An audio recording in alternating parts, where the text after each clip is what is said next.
அன்பு நேயர்களே வணக்கம். லோகா சமஸ்தா சுகினோ பவந்து, வாழ்க வளமுடன்.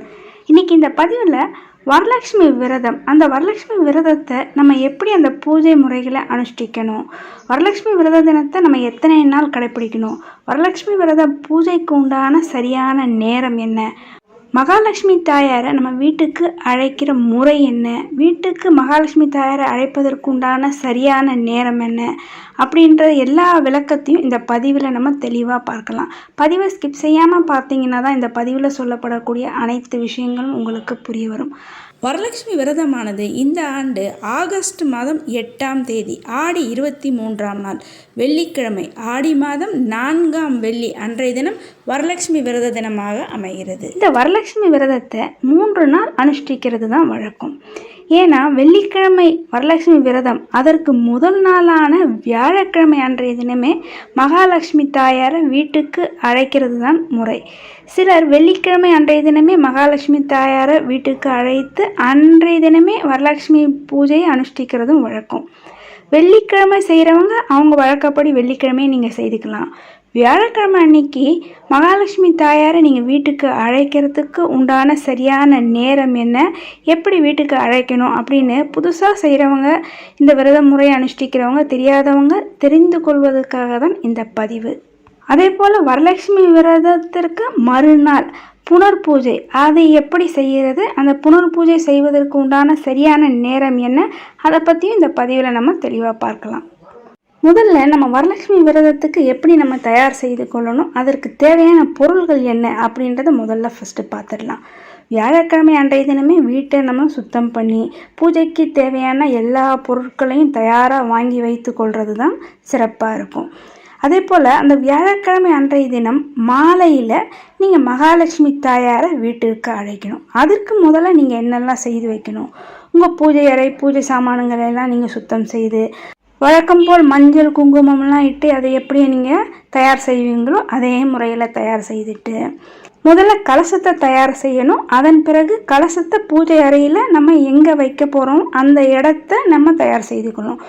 கிழக்கு நோக்கி இருக்கிற மாதிரி நீங்கள் வரலட்சுமி அம்மனை வைக்கிறது தான் சிறப்பாக இருக்கும். அதனால் உங்கள் பூஜை அறையில் கிழக்கு நோக்கி இருக்கும்படி நீங்கள் அதற்கு உண்டான எல்லா அலங்காரத்தையும் தயாராக செய்து வைத்து கொள்ளணும்.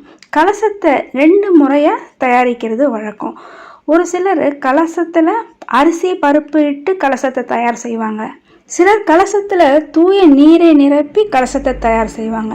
இந்த 2 முறையிலையும் கலசத்தை எப்படி தயார் செய்கிறதுன்னு நான் உங்களுக்கு தெளிவாக சொல்கிறேன். ரொம்ப எளிமையான முறை தான், அதனால் எல்லாராலையும் ரொம்ப எளிதில் செய்ய முடியும். கலசத்துக்கு முதல்ல அந்த செம்பை நீங்கள் தயார் செய்துக்கணும். அந்த கலச செம்பு பித்தளை அல்லது செம்பில் இருக்கிறது தான் சிறப்பு. எவர் சில்வரில் இருக்க அந்த செம்பை நீங்கள் பயன்படுத்துறதை தவிர்க்கணும். அந்த கலச சொம்பை முதல்ல சுத்தம் செய்து அதற்கு நீங்கள் மஞ்சள் தடவி குங்குமம் இட்டு கலச சொம்பை முதல்ல தயார் செய்து கொள்ளணும். இப்போ அரிசி பருப்பு இட்டு கலசத்தை தயார் செய்கிறவங்க அந்த கலச செம்பில் ஒரு 3/4 பாகத்துக்கு பச்சரிசியை நீங்கள் நிரப்பிடுங்க. அதன் பிறகு ஒரு சிறிய பேப்பரில் நீங்கள் பருப்பு, துவரம்பருப்பு இல்லை பச்சை பருப்பு, ஏதாவது ஒரு பருப்பை கண்டிப்பாக அரிசியை வெறும் அரிசி மட்டும் வைக்கக்கூடாது. கலசத்தில் பருப்பை ஒரு பேப்பரில் மடித்து அந்த கலச சொம்புக்குள்ளே வச்சிடணும். அதன் பிறகு அந்த கலச சொம்பில் ஏலக்காய், ஒரு நாணயம், அது நீங்கள் தங்க நாணயம் இருந்தாலோ வெள்ளி நாணயம் இருந்தாலோ அல்லது சாதாரண நாணயங்கள் இருந்தாலும் அந்த நாணயம் 5 ரூபாய் அல்லது 1 ரூபாய் நாணயத்தை அந்த கலச செம்பில் போடணும். அதன் பிறகு ஒரு எலுமிச்சம்பழம். இதுதான் கலசத்தை அரிசி இட்டு கலசத்தை தயார் பண்ணுற முறை. அடுத்து நீரை கொண்டு கலசத்தை தயார் செய்கிறதுனா சுத்தமான நீரை கலச செம்பில் அதே மாதிரி 3/4 பாகத்துக்கு எடுத்துக்கோங்க. அதில் கொஞ்சம் பன்னீரை சேர்த்து அதில் சிறிதளவு மஞ்சள் தூள், எலுமிச்சம்பழம், ஒரு நாணயம், அதே போல் செய்து இந்த கலசத்தை நீங்கள் தயார் செய்து கொள்ளலாம். இதில் நீங்கள் எந்த முறையை நீங்கள் தயார் செய்ய போகிறீங்களோ அந்த முறையில் கலசத்தை நீங்கள் தயார் செய்து அந்த கலச சொம்பினுடைய வாயில் நீங்கள் இப்போ மாவிலை இருக்கு இல்லையா, அது 5 அல்லது 7 மாவிலைகளை கலச சொம்பினுடைய வாயில் வைத்து அதற்கு மேலே தேங்காயை, ஒரு முழு தேங்காய், அது முழு தேங்காயாக இருந்தாலும் சரி, அது மட்டை தேங்காயாக இருந்தாலும் சரி, எந்த தேங்காயாக இருந்தாலும் அந்த தேங்காய்க்கும் அதே போல் மஞ்சள் குங்குமம் வைத்து அந்த கலச செம்பில் நீங்கள் மாவிலை வைத்தீங்க இல்லையா, அது மேலே தேங்காயை வைத்து, இப்போ வரலட்சுமி முகம், அதாவது கடையில் இப்போ ரெடிமேட்லேயே விற்கிறது இல்லையா, அதை வாங்கி அந்த தேங்காயோடு சேர்த்து வைத்து கட்டி ஒரு ரவிக்கை துணியும் வரலட்சுமி தாயாருக்கு அது அலங்காரம் செய்கிற மாதிரி போட்டு நீங்கள் அந்த செம்பை நீங்கள் அழகாக வரலட்சுமியோட முகத்தை வைத்து ரெடி பண்ணிக்கலாம். அப்படி வரலட்சுமி முகமெல்லாம் படம் நாங்கள் வாங்கலை அப்படின்றவங்க தேங்காயை மட்டுமே நான் சொன்ன மாதிரி மஞ்சள் குங்குமம் தடவி வைத்து அந்த கலச செம்புக்கு மேலே வச்ச தேங்காயில் ஒரு ரவிக்கை துணி பூவெல்லாம் வைத்து அலங்காரம் செய்திருங்க. அவ்வளோதான், கலச சொம்பு தயாராகிடுது. இப்போது பூஜை அறையில் நீங்கள் இந்த கலச சொம்பை எங்கே வைக்க போகிறீங்க அப்படின்றத நீங்கள் முடிவு செய்துக்கணும். சிலர் மண்டபம் மாதிரி வாங்கி வைத்து அதில் கலச சொம்பை வைக்கிறது வழக்கம். சிலர் மனை மேலே வைப்பாங்க. அப்படி மண்டபம் வாங்கலை, மனை இல்லை எங்ககிட்ட அப்படின்னா பூஜை அறையில் நான் சொன்ன மாதிரி கிழக்க பார்த்த மாதிரி ஒரு வாழை இலையில் பச்சரிசியை நிரப்பி நீங்கள் தயார் செய்து வைத்துக்கோங்க. இப்படியாக கலச சொம்பை தயார் செய்து கொள்ளணும். கலசத்தை வைக்கிறதுக்கு உண்டான பூஜை அறையில் இடத்த தயார் செய்து கொள்ளணும். இப்போ வியாழக்கிழமை அன்றைய தினம் மாலையிலே நீங்கள் மகாலட்சுமி தாயாரை வீட்டுக்கு அழைக்கிறது தான் வழக்கம். அந்த வியாழக்கிழமை மாலையில் மகாலட்சுமி தாயாரை வீட்டுக்கு அழைப்பதற்கு உண்டான சரியான நேரம் அப்படி என்னன்னு பார்த்தீங்கன்னா, மாலை 6 மணி முதல் 7 மணி வரை, அப்படி இல்லைன்னா இரவு 8 மணி முதல் 9 மணி வரை. இந்த 2 நேரத்தில் உங்களுக்கு எந்த நேரம் உங்களுக்கு வசதியாக இருக்குமோ அந்த நேரத்தை நீங்கள் தேர்வு செய்து கொள்ளுங்கள். இப்போ இந்த கலச சொம்பை என்ன பண்ணணும், உங்கள் வீட்டினுடைய வாயில், அந்த வீட்டு வாசற்படி வெளியிலேருந்து உள்ளே நுழைவீங்க இல்லையா, அந்த உங்கள் வீட்டு வாயில் படியில் அந்த நுழைவு வாயிலில் இந்த கலசத்திற்கு பூஜை விளக்கேற்றி ஆரத்தி எல்லாம் செய்து நீங்கள் என்ன பண்ணணும், மகாலட்சுமி தாயாரை மனமுருகி மனமாற சந்தோஷமாக மகிழ்ச்சியுடன் வீட்டில் இருக்க குடும்ப உறுப்பினர்கள் அனைவருமே சேர்ந்து மகாலட்சுமி தாயாரை வரவேற்று உங்கள் வீட்டில் இருக்க அந்த பூஜை அறையில் கொண்டு வந்து மகாலட்சுமி தாயாரை நீங்கள் நிறுத்தணும். இதுதான் நீங்கள் மகாலட்சுமி தாயாரை வீட்டிற்கு வரவேற்கிற முறை. உங்கள் வீட்டில் பெரியவங்க வயதானவங்க யாராவது இருந்தால் அவங்க இந்த பூஜையை முன்னிருந்து செய்ய நீங்கள் எல்லாரும் குடும்ப உறுப்பினர்கள் அவங்க கூட தொடர்ந்து மகாலட்சுமி தாயாரை வரவேற்று பூஜை அறை வரைக்கும் மகாலட்சுமி தாயாரை பூஜை அறையில் நிலைநிறுத்தி நீங்கள் மனதார வழிபாடு செய்யணும். அன்னைக்கு அந்த பூஜைக்குமே நீங்கள் உங்களால் முடிஞ்ச ஒரு நிவேதனமாக மஞ்சள் சாதம் செய்து வைத்து வழிபாடு செய்கிறது வழக்கம். அதாவது அரிசி பருப்பு மஞ்சள் தூளெல்லாம் போட்டு நெய்யிட்டு ஒரு சாதம் மாதிரி செய்வாங்க நிவேதனமாக. அதை நீங்கள் செய்து வைத்து வழிபாடு செய்யலாம். இல்லைன்னா நீங்கள் பால் கல்கண்டு வைத்துமே அன்றைய தினம் மகாலட்சுமி தாயார் ஏன்னா வீட்டுக்குள்ளே வந்துட்டாங்க இல்லையா, அவங்களுக்கு நிவேதனமாக நீங்கள் ஏதாவது வைக்கணும் இல்லையா, உங்களால் முடிஞ்ச நிவேதன பொருளை அன்றைய தினம் செய்து வைத்து நீங்கள் வழிபாடு செய்யலாம். கலசம் வைக்காமல் வழிபாடு செய்கிறவங்களும் இதே முறை தான். கலசத்திற்கு பதிலாக நீங்கள் மகாலட்சுமி படத்தை நீங்கள் எடுத்துக்கணும். எல்லார் வீட்லேயுமே மகாலட்சுமி படம் என்பது கட்டாயம் இருக்கும். அந்த மகாலட்சுமி படத்தை எடுத்து நான் சொன்ன இதே நேரத்தில் அதே போல் உங்கள் வீட்டு வாயிலிருந்து மகாலட்சுமி தாயாரை வரவேற்று உங்கள் பூஜை அறையில் நான் சொன்ன முறையில் நீங்கள் தயார் பண்ணி வைத்த அதே இடத்துல இந்த படத்தை வைத்து நீங்கள் வழிபாடு செய்யணும். வரலட்சுமி விரதத்தை கடைபிடிக்கிறதுக்கு நான் சொன்ன மாதிரி வியாழக்கிழமை அன்றைய தினமே நீங்கள் உங்கள் வீட்டை முழுவதும் சுத்தம் செய்து வீடு பூஜை அறை எல்லாத்தையும் தேவையான அலங்காரத்தை எல்லாம் செய்து பூஜைக்கு தேவையான பொருளெல்லாம் நீங்கள் வாங்கி வைத்துக்கணும். வீட்டிற்கு கட்டாயமாக மாவிலை தோரணம் என்பதை இந்த நாளில் நிச்சயமாக உங்கள் வீட்டு நிலைவாசலில் நீங்கள் கட்டுறதை வழக்கமாக வைத்து கொள்ளணும். பூஜைக்கு தேவையான பொருட்கள் கலசம் வைக்க நான் ஏற்கனவே சொல்லிட்டேன். பூஜைக்கு உங்களுக்கு தேவையான பொருட்கள் என்னென்னு பார்த்தீங்கன்னா, அதாவது நம்ம எப்போயுமே வீட்டுக்கு பூஜைக்கு என்ன செய்வோம், வெற்றிலை பாக்கு பழம் அதையெல்லாம் வாங்கி வைத்து கொள்ளணும். நிவேதனமாக வரலட்சுமி விரத பூஜைக்கு நிச்சயமாக மகாலட்சுமி தாயாருக்கு பருப்பு பாயாசம் அல்லது சர்க்கரை பொங்கல் செய்து வைத்து வழிபாடு செய்கிறது மிகவும் சிறப்பானது. இந்த பூஜைக்கு நிச்சயமாக உங்களுக்கு அவசியமாக தேவையான ஒரு பொருள் என்னென்னா, அர்ச்சனை செய்கிறதுக்கு குங்குமம், தேவையான குங்குமத்தை நீங்கள் நிச்சயமாக தயார் செய்து வைத்து கொள்ளணும். வரலட்சுமி விரத நாளாகிய கிழமை அன்றைய தினம் அதிகாலையில் எழுந்து, அதாவது பிரம்ம முகூர்த்த நேரத்திலேயே நிச்சயமாக எழுந்துடணும். அந்த நேரத்தில் எழுந்து உங்களோட நித்திய அனுஷ்டானங்களை எல்லாம் முடித்து கொண்டு வெள்ளிக்கிழமை அன்றைய தினம் வரலட்சுமி தினத்தை அன்று தான் மகாலட்சுமி தாயாரை வீட்டுக்கு அழைத்து கொள்ள போகிறோம் அப்படின்னு செய்கிறவங்க, அன்னைக்கு மகாலட்சுமி தாயாரை நீங்கள் வீட்டுக்கு அழைக்கிறதுக்கு உண்டான நேரம் அப்படின்னா காலை 6 மணி முதல் 7:20க்குள்ளாக நீங்கள் மகாலட்சுமி தாயாரை வீட்டுக்கு அழைத்து உங்கள் பூஜை அறையில் வைத்து உங்கள் பூஜைக்கு உண்டான ஏற்பாடுகளை செய்து, பூஜை செய்வதற்கு வரலட்சுமி விரத பூஜை ஆரம்பிப்பதற்கு உண்டான சரியான நேரம் அப்படின்னா காலை 9 மணி முதல் 10:20க்குள்ளாக பூஜை முடித்து நீங்கள் அந்த நோன்பு சரடை இருக்கு இல்லையா, அந்த நோன்பு சரடை கட்டுறதையும் 10:20க்குள்ளே நீங்கள் கட்டி முடித்துடணும்.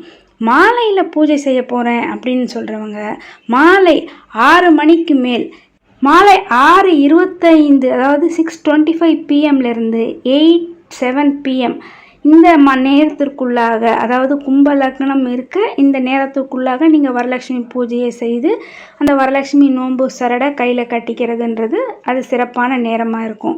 காலையில் செய்தால் அந்த சிம்ம லக்னத்துக்குள்ளேயும் மாலையில் கும்ப லக்னத்துக்குள்ளேயும் நீங்கள் செய்யலாம். மேலும் இந்த வரலட்சுமி விரதத்தை விருச்சிக லக்னம் ரிஷப லக்னம் உள்ள நேரத்துலையும் கடைப்பிடிக்கிறத சிலர் வழக்கமாக வைத்திருப்பாங்க. அவங்க அதற்கு உண்டான நேரத்தை நீங்கள் உங்கள் வீட்டில் இருக்க கேலண்டரில் பார்த்தே தெரிந்து கொள்ளலாம், அந்த நேரத்தை கடைப்பிடித்துக்கலாம். இது பொதுவாக வரலட்சுமி விரதத்தை கடைப்பிடிக்கிறதுக்கு உண்டான நேரத்தை தான் நான் சொல்லியிருக்கேன். இனி இந்த வரலட்சுமி விரத பூஜையை எப்படி செய்கிறது அப்படின்னு சொல்லிட்டு பார்க்கலாம். முதல்ல பூஜைக்கு தேவையான பொருட்கள் எல்லாம் நான் முதல் நாளாகி வியாழக்கிழமையே தயார் செய்து வைத்துக்கொள்ள சொல்லிட்டேன். பூஜைக்கு வரலட்சுமி விரதத்துக்கு பூஜைக்கு மிக மிக முக்கியமானது அந்த அர்ச்சனை, குங்குமம், அப்புறம் வரலட்சுமி தாயாருக்கு உண்டான தாமரைப்பூ கிடைக்கலன்னா நீங்கள் மல்லிப்பூவையும் நீங்கள் வாங்கி வைத்து கொள்ளலாம். இதை வாங்கி வைத்துட்டு பூஜை ஆரம்பிக்கும்போது முதல்ல ஃபஸ்ட்டு ஒரு வெற்றிலையில் நீங்கள் மஞ்சள் பிள்ளையாரை பிடித்து வைத்து விநாயகருக்கு அருகம்புல்லை சாற்றி விநாயகருக்கு உண்டான மந்திரத்தை சொல்லி விநாயகர் பூஜையை ஆரம்பித்து அதன் பிறகு தான் நீங்கள் மகாலட்சுமி தாயாருக்கு உண்டான பூஜையை செய்யணும். விநாயகர் பூஜைக்கு விநாயகருக்கு உண்டான எளிய மந்திரம் ஓம் கம் கணபதியே நமக, ஓம் விக்னேஸ்வராயா போற்றி, ஓம் விநாயகாய போற்றி அப்படின்னு ஏதாவது ஒரு எளிய மந்திரத்தை சொல்லி விநாயகரை வழிபாடு செய்து இந்த வரலட்சுமி விரதத்திற்கு உண்டான அந்த நோன்பு கயிறை விநாயகருக்கு முன்னாடி நீங்கள் வைத்து அதன் பிறகு நீங்கள் வரலட்சுமி விரத பூஜையை ஆரம்பிக்கணும். வரலட்சுமி விரத பூஜைக்கு முக்கியமான பொருள்னு நான் ஏற்கனவே சொல்லிட்டேன், திரும்பவும் சொல்கிறேன். அர்ச்சனை, குங்குமம், நிவேதனமாக பச்சை பருப்பு பாயாசம், மகாலட்சுமி தாயாருக்கு மிகவும் பிடித்த தாமரை மலர்கள், மல்லிகை மலர்கள், இதில் எது உங்களுக்கு கிடைக்குதோ அதை நீங்கள் வாங்கி வைத்து கொள்ளலாம். மகாலட்சுமி தாயாருக்கு அவசியம் இந்த பூஜையில் நீங்கள் வைக்க வேண்டிய ஒரு பொருள் என்னென்னா நெல்லிக்காய். இந்த நெல்லிக்காய் எல்லா இடத்துலையும் கிடைக்கும். இந்த நெல்லிக்காயை அவசியம் பூஜையில் நீங்கள் வாங்கி வைத்து வழிபாடு செய்கிறது தான் ரொம்பவும் சிறப்பு. வரலட்சுமி விரத பூஜையை நீங்கள் வழக்கப்படி பூஜை எப்படி செய்வீங்களோ அதே போல் பூஜை செய்து அர்ச்சனை, குங்குமம் நான் சொன்னேன் இல்லையா, மகாலட்சுமி போற்றி 108 போற்றி, அந்த போற்றிகளை சொல்லி இந்த அர்ச்சனை குங்குமத்தை உங்களுடைய மோதிர விரல், பெருவிரல் இந்த 2 விரலால் சிறிதளவு எடுத்து மகாலட்சுமி தாயார் அந்த போற்றி மந்திரங்களை சொல்லி 108 போற்றி மந்திரங்களை சொல்லி குங்கும அர்ச்சனை செய்யணும். குங்கும அர்ச்சனை செய்கிறதுக்கு ஒரு தட்டையும் முதலே தயார் செய்து எடுத்து வைத்து கொள்ளுங்கள். இப்படியே அர்ச்சனை செய்து பூஜையெல்லாம் செய்து நிவேதனம் செய்து பூஜையை நீங்கள் நிறைவு செய்த பிறகு பூஜைக்கு வந்திருக்கக்கூடிய பெண்கள், சுமங்கலி பெண்கள் இருப்பாங்க, சின்ன குழந்தைங்கள்லாம் இருப்பாங்க இல்லையா, அவங்களுக்கு அவசியம் இந்த அர்ச்சனை குங்குமத்தையும் நிவேதன பிரசாதத்தையும் நீங்கள் கட்டாயம் தரணும். அன்றைய தினம் குறைந்தபட்சம் ஒரு 5 சுமங்கலிக்கு பெண்களுக்காவது நீங்கள் தாம்பூலம் தரணும்.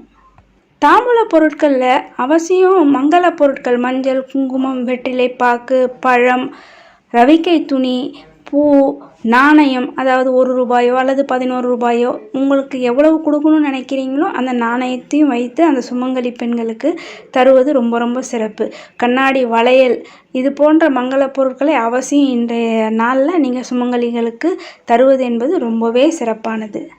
இந்த வரலட்சுமி விரத பூஜையில் அவசியம் மகாலட்சுமி சோத்திரங்கள், மகாலட்சுமி அஷ்டகம், மகாலட்சுமி 108 போற்றி அல்லது அபிராமி அந்தாதி ரொம்ப எளிமையாக இருக்கும். அந்த அபிராமி அந்தாதியாவது நீங்கள் படிக்கணும், பாராயணம் செய்யணும், அல்லது ஒலிக்கை செய்தாவது கேட்கறது, கனகதாரா ஸ்தோத்திரம், லலிதா சகஸ்ரநாமம், இப்படி உங்களுக்கு தெரிந்த மகாலட்சுமி பாடல்களை அந்த சோஸ்திரங்களை இந்த நாளில் நீங்கள் பாராயணம் செய்கிறது அல்லது ஒலிக்க செய்து கேட்பது என்பது ரொம்பவே சிறப்பானது. உங்கள் வீட்டில் இருக்க குழந்தைகளையும் மகாலட்சுமி பாடல்களை பாட சொல்லி இன்றைய நாளில் நீங்கள் கேட்கிறதும் மிக மிக ஒரு சிறப்பான விஷயமாக இருக்கும். அந்த குழந்தைகளுக்கும் மகாலட்சுமி விரதம்னா என்ன, வரலட்சுமி விரதம்னா என்ன, இந்த பூஜை, இந்த விரத அனுஷ்டானங்கள், மகாலட்சுமி பாடல்கள் எல்லாம் எப்படி பாடுறதுன்னு அந்த குழந்தை பிராயத்திலிருந்தே அந்த குழந்தைகளுக்கும் தெரியறதுக்கு, இந்த ஆன்மீகத்தை குழந்தைகளுக்கு இந்த சிறு பிராயத்திலிருந்தே தெரியப்படுத்துறதுக்கு இது ஒரு நல்ல வழிமுறையாக இருக்கும். இப்படியாக வரலட்சுமி விரத தினத்தன்றைய தினம் விரதம் பூஜையெல்லாம் முடித்த பிறகு கடைசியாக மகாலட்சுமி தாயாருக்கு ஆரத்தி எடுக்கணும். ஆரத்தினா அதாவது அன்றைய தினம் தட்டில் சுண்ணாம்பு கலக்காமல் மஞ்சள் குங்குமத்தை மட்டுமே கலந்து ஒரு வெற்றிலை வைத்து கற்பூரத்தை ஏற்றி மகாலட்சுமி தாயாருக்கு ஆரத்தி எடுத்து அந்த வரலட்சுமி விரத பூஜையை நிறைவு செய்யணும். அடுத்தது சனிக்கிழமை அன்றைய தினம் புனர்பூஜை. அந்த புனர்பூஜை செய்வதற்கு உண்டான சரியான நேரம் எப்போன்னு பார்த்தீங்கன்னா காலையில் 7:35 மணி முதல் காலை 8:55 மணி வரை.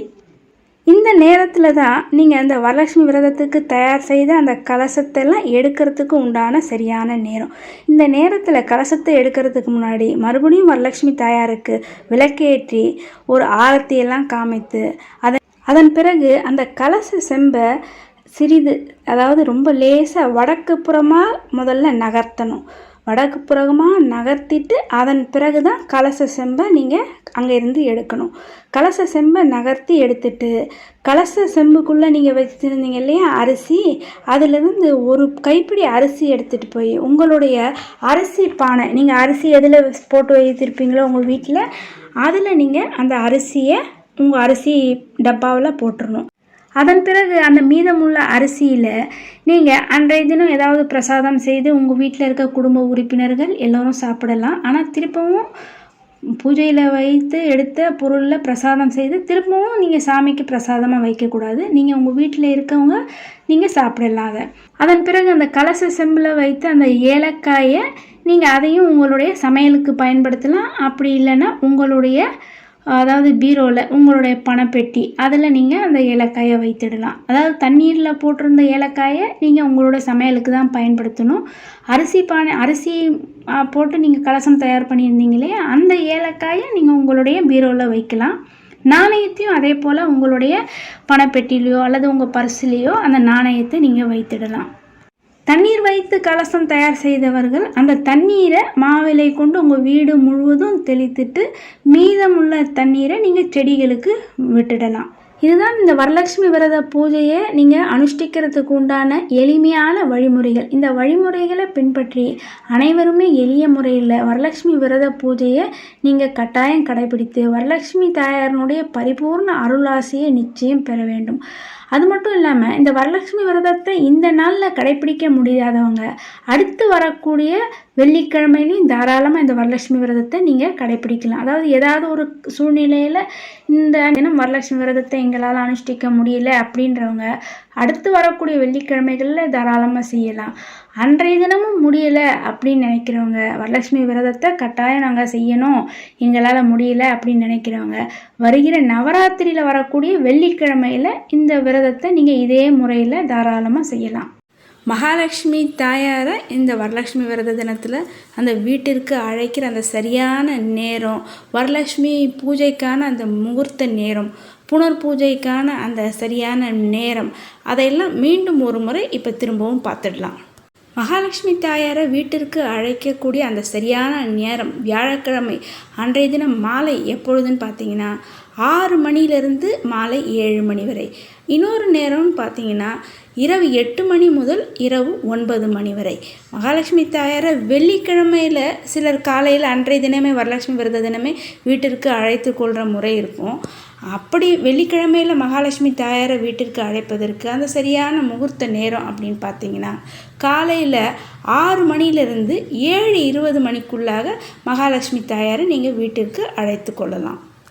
வரலட்சுமி விரத பூஜை அந்த முகூர்த்த நேரம் 8ஆம் தேதி வெள்ளிக்கிழமை அன்றைய தினம் காலையில் பார்த்தீங்கன்னா 6:36 AM-லேருந்து 8:37 AM வரை அந்த சிம்ம லக்ன நேரம்.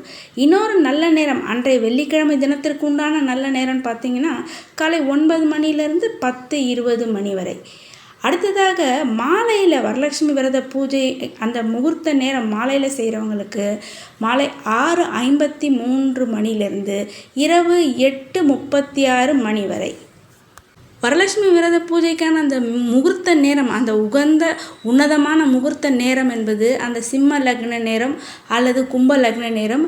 இன்னொன்று அந்த விருச்சிக லக்னம், அப்புறம் ரிஷப லக்னம். இந்த நேரத்துலையும் வரலட்சுமி விரத பூஜை செய்யலாம். விருச்சிக லக்ன நேரத்தையும் அதையும் நான் உங்களுக்கு கொடுத்துடுறேன். அது நண்பகலில் தொடங்கி பிற்பகல் வரைக்கும் வரும். ரிஷப லக்ன நேரமானது நள்ளிரவு, அதாவது அடுத்த நாள் உங்களுக்கு பிறந்துடும், 9ஆம் தேதி ஆகிடும். அந்த நேரத்தையும் நீங்கள் குறித்து வச்சுக்கொள்ளுங்க. உங்களுக்கு எது சௌகரியமோ அந்த நேரத்தில் நீங்கள் செய்துக்கலாம். உங்களுக்காக ஸ்க்ரீன்லேயே அந்த ரிஷப லக்ன நேரத்தையும் விருச்சிக லக்ன நேரத்தையும் கொடுத்துருக்கேன். அதையும் நீங்கள் பார்த்து நீங்கள் நோட் பண்ணி வச்சுக்கலாம். அடுத்ததாக இனி புனர்பூஜை செய்கிற அந்த நேரத்தை எப்போ அப்படின்றத பார்த்துடலாம். வியாழக்கிழமை அன்றைய தினம் மாலையே மகாலட்சுமி தாயாரை வீட்டுக்கு அழைக்கிறதா இருந்தால் வரலட்சுமி விரத பூஜை 8ஆம் தேதி வெள்ளிக்கிழமை அன்று செய்து சனிக்கிழமை அன்றைய தினம்தான் புனர்பூஜை செய்ய வேண்டும்.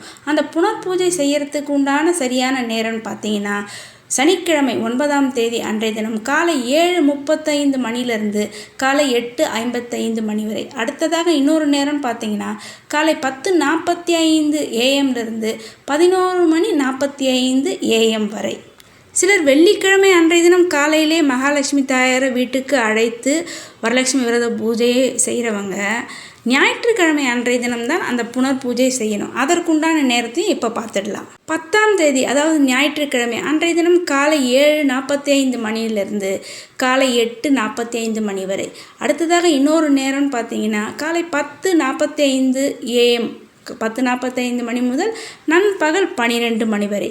இதுதான் இந்த வரலட்சுமி விரத பூஜை 3 நாள் செய்வதற்கு உண்டான அந்த முக்கியமான நேரங்கள். இதை நீங்கள் குறித்து வைத்து கொண்டு பயன்படுத்தி கொள்ளலாம்.